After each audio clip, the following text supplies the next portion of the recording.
2 years ago, may findings akong hernia din. Dapat o-operahan na ako. 2 days before my operation, tumakas ako sa Chinese Gen. Hindi ako nagtuloy. Buti na lang, itong panty liner na to, blessings talaga siya. Kasi siya yung nag-start ng symptoms ko na mag-discharge ako ng yellowish at iba ang smell. Then talagang may pain ako. Biruin nyo, November 1, I can't even bend my knees like that.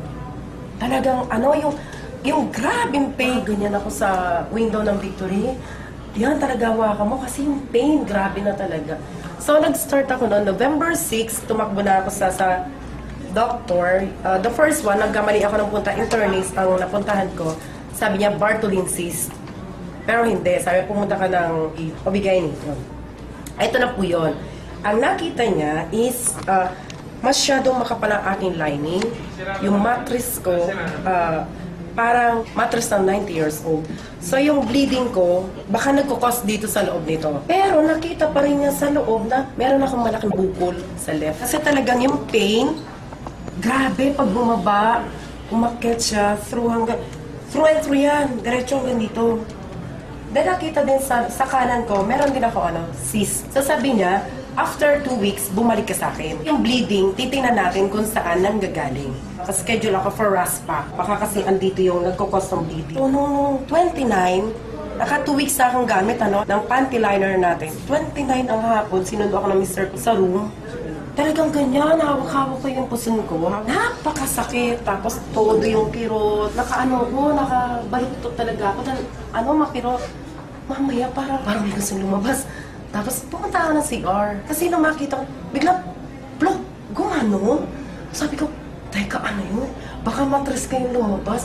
Pagtingin ko, shit, sabi ko, yung napunuhan yung niya, bowl ng ganyan.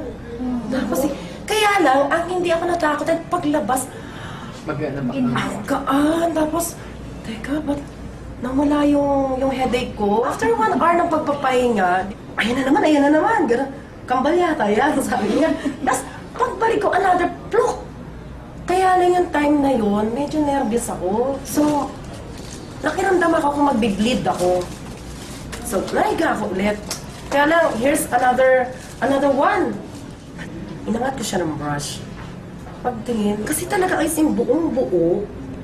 Ginaganon ko ng, hindi siya makalag. Tapos meron siyang maliliit ng kula-kula. Ang size nito, ganito siya talaga pag nilagay mo sa nasa garapon po ito. Tingnan nyo, sabi ko, ito yung lumabas sa akin through the banay. So makita nila ito, naku talagang na-shock sila kasi nakita nila yung panghihina ko before and as in 2 weeks, latan-lata ako, suka ako ng suka, which is hindi ako naglilihi. Yung pala, cause na yun, nagiging weak na yung immune system, tapos yung hyperacidity, grabe na siya. Blessing siya kasi ang work ng negative ion, ipupull out niya kung ano yung bad elements inside your body. Siya yung tutulong na maglabas ng virus sa katawan mo.